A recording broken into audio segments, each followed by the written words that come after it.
And then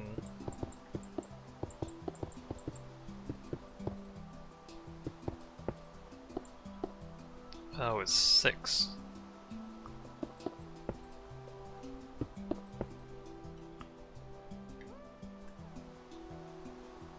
Right. Oops.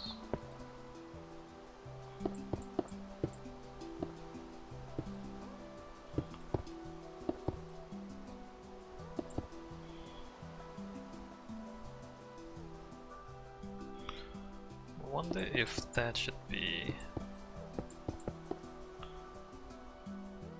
I like that.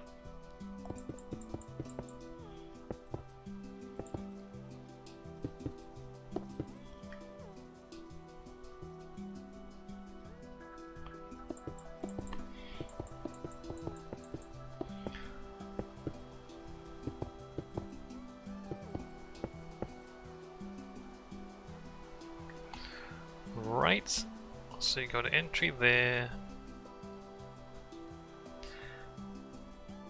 Alright, so that's the exterior. The interior, underneath here,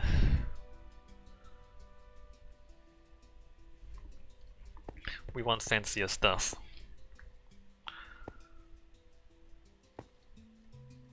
Which, not really sure.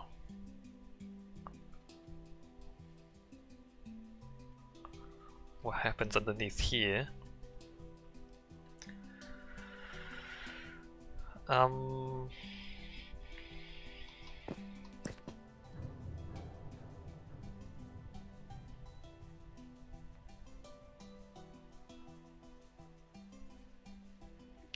Let's say, oh, 1, 2, it doesn't actually divide cleanly, right? 1, yeah, no. I was gonna do like square modules, but there's an odd number. 1, 2, 3, 4, 5, 6, 7 is an odd number, so it doesn't divide into square modules. Alright, so corner.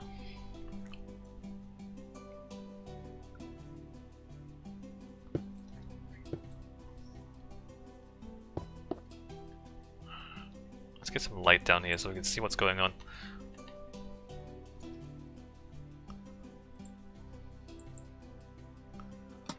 Alright, temporary lighting.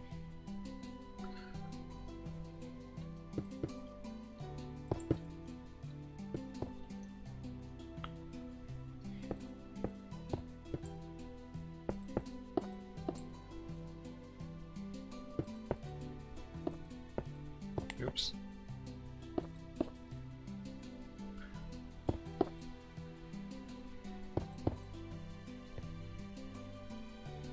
Well, the good thing about doing that is that we can put the lighting there.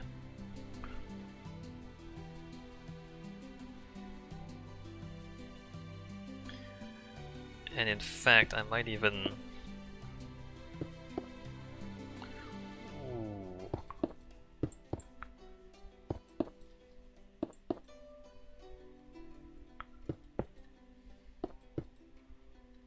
Oops.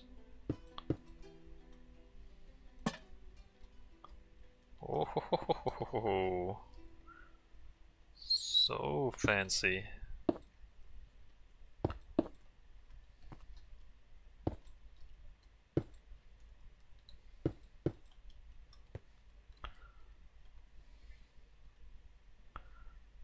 And then,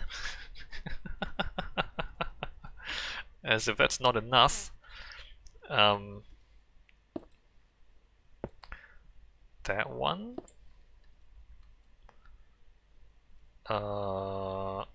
that one,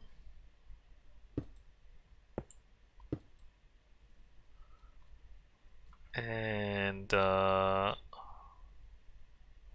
wait a minute.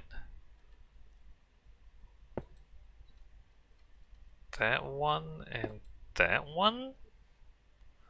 Well, that's weird now because you can't see anything. You can't actually see it.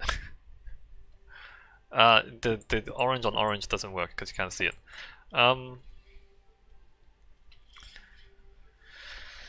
Anything else besides... Oh, there's also this.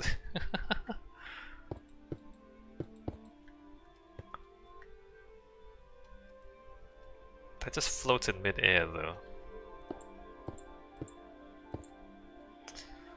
Um...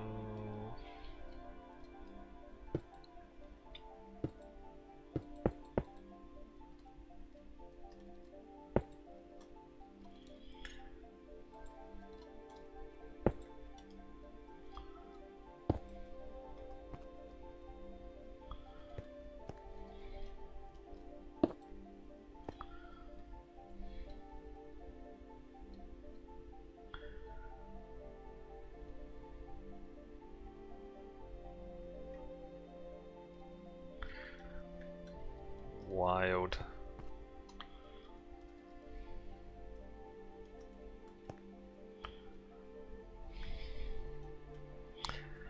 Not really sure what's going on here.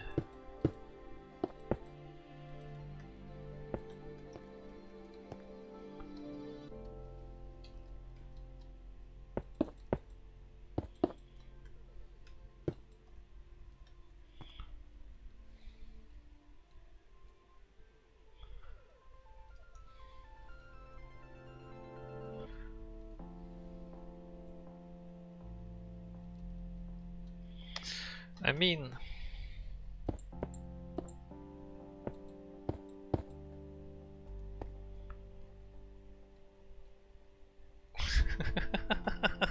It's so elaborate. It's so elaborate, and also... I mean, the slabs anyway, so it doesn't really stop the light.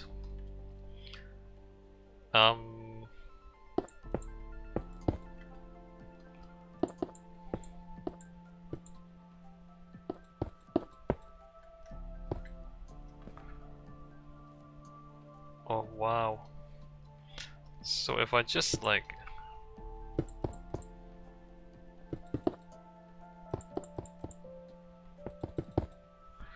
put that all through there.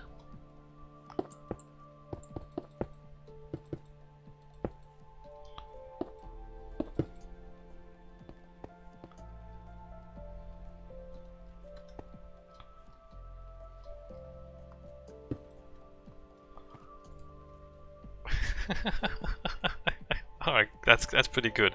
Okay, that's pretty good. And by pretty good I mean wow, that's crazy. This should probably... I guess it doesn't really matter. I was gonna say this should probably like... I should probably slap this. But maybe it's better if I don't slap it. So it looks like there's some depth behind the...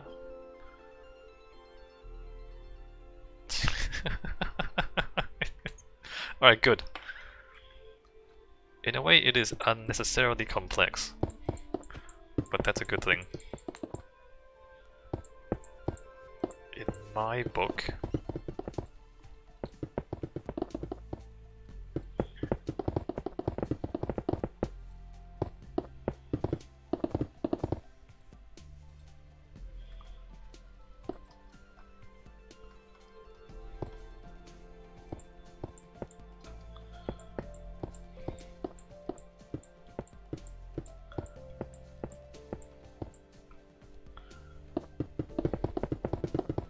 If you're wondering why I'm doing this,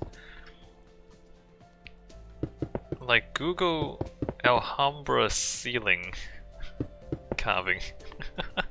Yeah, let me do this first. Alhambra ceiling. Oh, okay.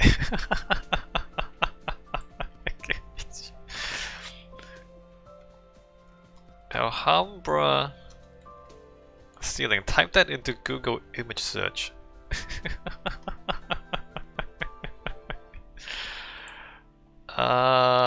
And you will see that what I'm doing here is not even close. Not even close to the sheer volume, the sheer density of fanciness That is the actual Alhambra. But I'm trying. I am trying. Okay, so this then got that, that. 1, 2, oops. 1, 2, 1, 2, 1, 2. And then we have like lanterns underneath there. An extravagant amount of lanterns.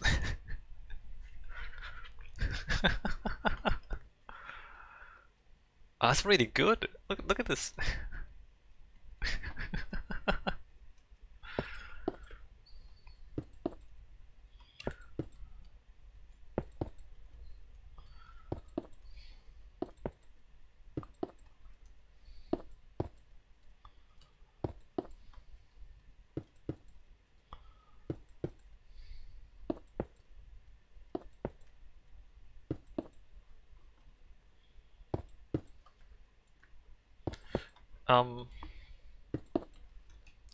So Islam is iconoclastic, which, I mean, that doesn't mean anything to anyone who doesn't understand. It means that they are against icons. What does that mean? It means they are against images of the divine, which in their case is God, right? Or is Allah. The philosophy being that God is not something that humans can understand. And to create images of God is blasphemous because you are presuming to be able to understand God enough to create an image of God, which is, you know, if you can't understand God, how can you like have an image of God? So, you know, the kind of stuff you have in the Sistine Chapel where there's an old man and a young man touching fingers, and that's representative of God giving life to Adam. Like, that presumes that you know God looks like an old man, which, not just in Islam, but in some like interpretations of Christianity as well, that is blasphemous. You're presuming to know God when God is not something that a human can understand. So Islam, most interpretations of Islam is iconoclastic in that you won't find Islamic images of God or even of anything like of their prophets, of saints. Like, they don't really have I mean they do. So in the absence of imagery, like they're not really into imagery. They have calligraphy and they have geometric patterns. Right? So I mean, so like, okay, so you can't have pictures, but you still want decoration, right? You still want ornamentation, right? So what do you do if you want something to look pretty but you don't want actual images? So then they have like, so geometric patterns is a big thing in Islamic architecture because of the iconoclasm, because they're not into imagery.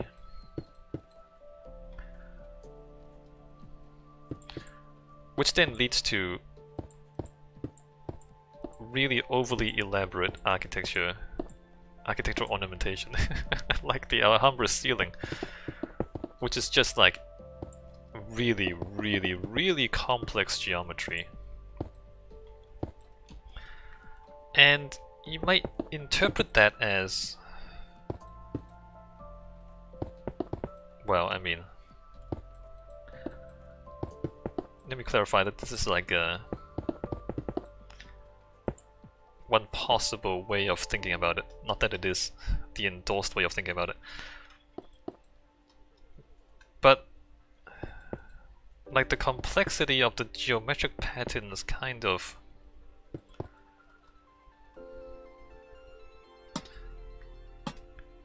is a metaphor for the, you know, complexity of the universe.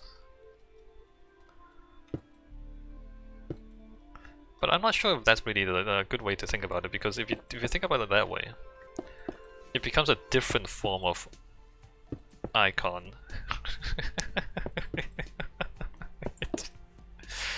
I mean, like it gets really philosophically complicated. Like if geometric patterns is a metaphor for the universe, is that like a sort of icon then? Is it, like you'd say, okay, well, it's not what the universe actually looks like. It's just like a metaphor for the complexity. So is it an image or is it not an image?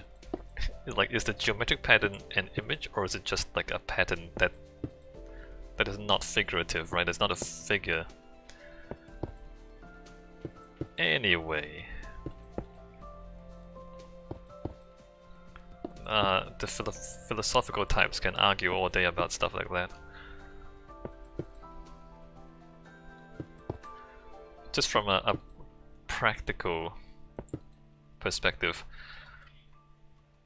what you look at this.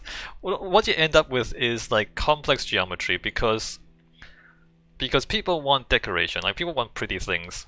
People like pretty things, but they can't have pretty pictures, so they end up having like pretty patterns, pretty geometric patterns. That's the practical consequence of it. I don't know what happens here. Alright, let me do this for now.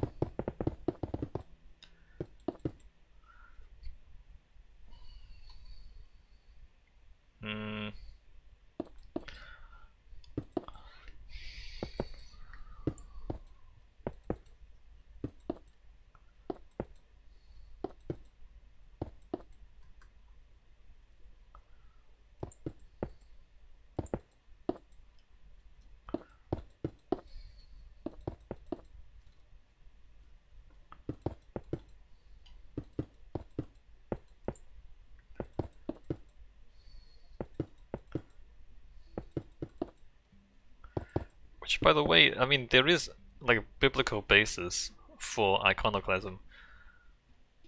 When Moses, during the Exodus, some of the people started worshipping like the golden bull. The golden bull was like an image of a god, and they got punished for that. So you're not supposed to worship idols.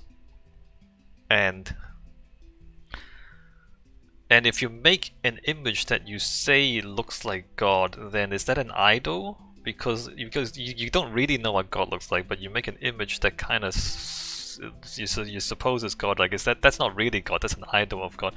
And anyway, there's a whole lot of philosophical debate. Harvest is still bloody hot here, well over 30 degrees, and going to hit 40 degrees by Sunday and on Monday. Average temperature is 20. Ah yes, welcome to global warming.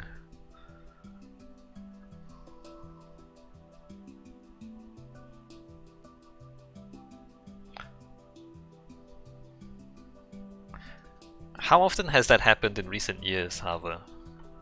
40-degree days up where you are. Aren't you fairly far north? Wait a minute.